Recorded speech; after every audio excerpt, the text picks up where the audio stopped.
Feast of the Dedication of the Lateran Basilica in Rome. Kapistahan ng pagtatalaga sa Palasyong Simbahan sa Laterano, Roma. Pagbasa mula sa aklat ni Propeta Ezekiel. Noong mga araw na iyon, bumalik kami ng anghel sa pintuan ng templo. Sa ilalim nito'y may agos ng tubig papunta sa silangan. Ang templo'y paharap sa silangan. Ito'y nagmumula sa gawing timog na bahagi ng templo, sa gawing timog ng altar. Lumabas kami sa pintuan sa gawing hilaga at iniligid niya ako papalabas sa pintuan sa gawing silangan. Doon ay may mahinang agos ng tubig mula sa gawing timog ng hagdanan. Sinabi niya sa akin, ang tubig na ito ay papunta sa dakong silangan hanggang dagat na patay. Pag-abot nito sa dagat na patay, malilinis ang tubig nito. Lahat ng lugar na maaagusan nito ay magkakaroon ng lahat ng uri ng hayop at isda. Pagdating ng agos nito sa dagat na patay, magiging tabang ang tubig ng dagat. Lahat ng lugar na abutin nito ay magkakaroon ng buhay. Sa magkabilang pampang ng ilog ay tutubo ang sari-saring punong kahoy na makakain ng bunga. Hindi malalanta ang mga dahon nito, ni mawawalan ng bunga, pagkat ang didilig dito ay ang tubig na umaagos mula sa templo. Ito ay patuloy na mamumunga sa buong taon. Ang bunga nito ay pagkain at gamot naman ang mga dahon. Ang salita ng Diyos. Salmong tugunan, ang atin pong itutugon. Sa bayan ng dakilang Diyos, batis niya'y may tuwang dulot. Ang Diyos, ang lakas natin at kanlungan, at handang saklolo kung may kaguluhan.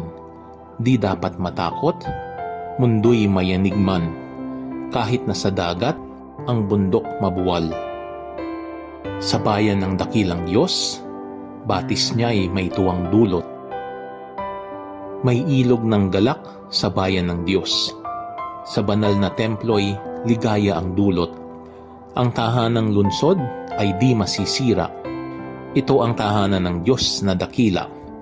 Mula sa umaga ay kanyang alaga. Sa bayan ng dakilang Diyos, batis niya'y may tuwang dulot. Nasa atin ang Diyos na makapangyarihan, ang Diyos ni Jacob na ating kanlungan. Anuman ang kanyang ginawa sa lupa, sapat ng pagmasdan at ika'y hahanga. Sa bayan ng dakilang Diyos, batis niya'y may tuwang dulot. Pagbasa mula sa unang sulat ni Apostol San Pablo sa mga taga-Korinto. Mga kapatid, kayo ang gusali ng Diyos. Ayon sa kaloob ng Diyos sa akin, ako ang naglagay ng pundasyon bilang mahusay na tagapagtayo. Iba naman ang nagpapatuloy ng pagtatayo ng gusali. Ngunit maging maingat ang bawat nagtatayo, sapagkat wala nang ibang pundasyon na maaaring ilagay liban sa nailagay na, si Hesu Kristo. Hindi ba ninyo alam na kayo'y templo ng Diyos at naninirahan sa inyo ang kanyang Espiritu? Parurusahan ng Diyos ang magwasak ng templo niya, sapagkat banal ang templo ng Diyos, at kayo ang templong iyan. Ang salita ng Diyos. Salamat sa Diyos.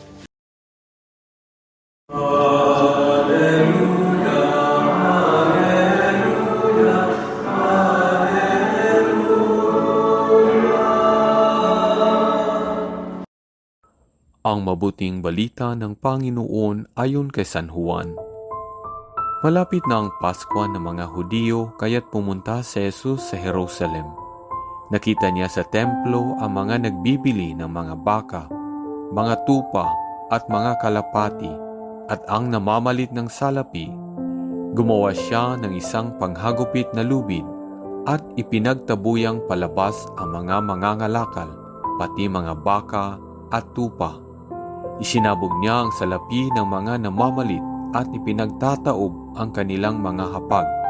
Sinabi niya sa mga nagbibili ng kalapati, "Alisin ninyo rito ang mga iyan. Huwag ninyong gawing palengke ang bahay ng aking ama." Naalaala ng kanyang mga alagad na sinasabi sa kasulatan, "Ang aking malasakit sa iyong bahay ay parang apoy na nag-aalab sa puso ko." Dahil dito'y tinanong siya ng mga Hudiyo, "Anong tanda ang maibibigay mo upang patunayang may karapatan kang gawin ito?" Tumugon si Jesus, "Gibain ninyo ang templong ito at muli kong itatayo sa loob ng 3 araw." Sinabi ng mga Hudiyo, 46 na taon na ginawa ang templong ito at itatayo mo sa loob lamang ng 3 araw?